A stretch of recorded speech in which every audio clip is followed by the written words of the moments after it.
আসসালামু আলাইকুম রহমতুল্লাহ। প্রিয় দর্শক শ্রোতা, আজকের ভিডিওতে আমরা একটি গুরুত্বপূর্ণ বিষয় সম্পর্কে আলোচনা করব। প্রশ্ন: মৃত্যুর পরে কবরে অনেক ভয়াবহ শাস্তির কথা শুনি, কিন্তু দীর্ঘদিন পর কবর খোঁড়া হলে দেখা যায় মৃত ব্যক্তির হাড়গুলো পড়ে আছে।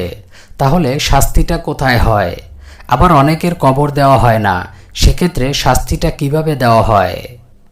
উত্তর: হাসরের ময়দানে বিচারের আগে, দুনিয়াতে মৃত্যুর আগে এবং মৃত্যুর পর বারজাখি জিন্দেগিতে যে কোনো অপরাধীকে যে কোনো অবস্থায় শাস্তি দেওয়ার অধিকার ও ক্ষমতা আল্লাহ তাআলার অবশ্যই আছে। কবর আযাব সংক্রান্ত দৃশ্যগুলো শুধু কবরে সমাহিত ব্যক্তির সাথেই সামঞ্জস্যশীল, কিন্তু যেসব মানুষের মৃতদেহ সমাহিত করা হয়নি, চিতায় ভস্মীভূত করা হয়েছে অথবা বাঘের পেটে বা হাঙ্গরের উদরে হজম হয়ে গেছে, তাদের তো কবরই নেই। কবর আযাব হবে কোথায়? আর ফেরেশতা এসে প্রশ্নগুলো করবেন কিভাবে, কোথায়? এসব প্রশ্নের সৃষ্টি হচ্ছে কবরের জিন্দিগিকে দুনিয়ার জিন্দিগির মতো মনে করার কারণে। কবর অর্থাৎ বারজাখ সে এক অন্য জগৎ, পার্থিব জগতের সাথে তার কোনো মিল নেই। বারজাখের জিন্দিগি সবার জীবনেই ঘটবে। যাকে কবর দেয়া হয়েছে তার জীবনে যেমন বারজাখের জিন্দিগি হবে, যে বাঘের পেটে হজম হয়ে গেছে তার জন্য একই বারজাখের জিন্দিগি অনুষ্ঠিত হবে। সে জিন্দিগির প্রকৃত অবস্থা দুনিয়ার বস্তুগত প্রক্রিয়ার মতো হবে না।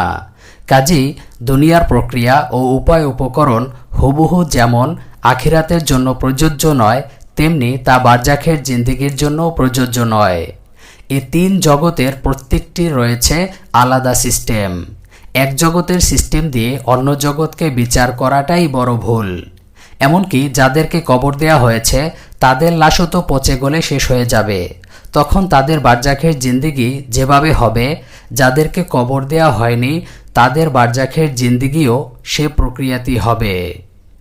একজন নেক বান্দা আর একজন কাফির, মুনাফিক বা পাপিষ্ঠ ব্যক্তির কবর যদি একদম পাশাপাশি থাকে, তাহলে হাদিসের ভাষ্য অনুসারে একজনের কবর হবে জান্নাতের টুকরার মতো, অনেক প্রশস্ত করে দেয়া হবে, আলোকিত করে দেয়া হবে, বইতে থাকবে জান্নাতের সুবাতাস। আর আরেকজনের কবরকে সংকুচিত করে দেয়া হবে, তা হবে জাহান্নামের গর্ত সদৃশ। সেখানে চলতে থাকবে আযাবের বিভীষিকা। পাশের কবরের এই বিভীষিকা তার প্রতিবেশীর শান্তিতে এতটুকুও বিঘ্নতা সৃষ্টি করবে না। দুনিয়ার হিসেবে এটা কি করে সম্ভব? মৃত্যুর পরবর্তী জিন্দিগি, চাই সেটা বারজাখ হোক আর আখিরাত, পুরোটাই গায়েব তথা অদৃশ্যের অন্তর্ভুক্ত। এসব গায়েবের খবরের ব্যাপারে আল্লাহ পাক বলেছেন, তারাই প্রকৃত মুত্তাকি, যারা গায়েবের প্রতি বিশ্বাস করে। প্রিয় দর্শক শ্রোতা, এমন কোনো যুক্তি প্রমাণ ও বিজ্ঞান নেই যা দিয়ে বারজাখ ও আখিরাতে সব কিছুকে বুঝে তারপর ঈমান আনা যাবে, না হলে নয়।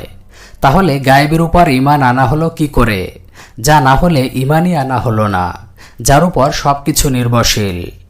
তবে সময় মতো সবই বুঝে আসবে, যখন প্রকৃত পরিস্থিতির বাস্তব চেহারা সামনে আসবে ও তার মোকাবিলা করতে হবে, যখন গায়েবসমূহ প্রকাশিত হয়ে পড়বে। আল্লাহ তাআলা বলেন, তোমার চক্ষুর পর্দা সরিয়ে দিয়েছি, আজকে তোমার দৃষ্টি সুতীক্ষ্ণ। সূরা কফ আয়াত নম্বর 22।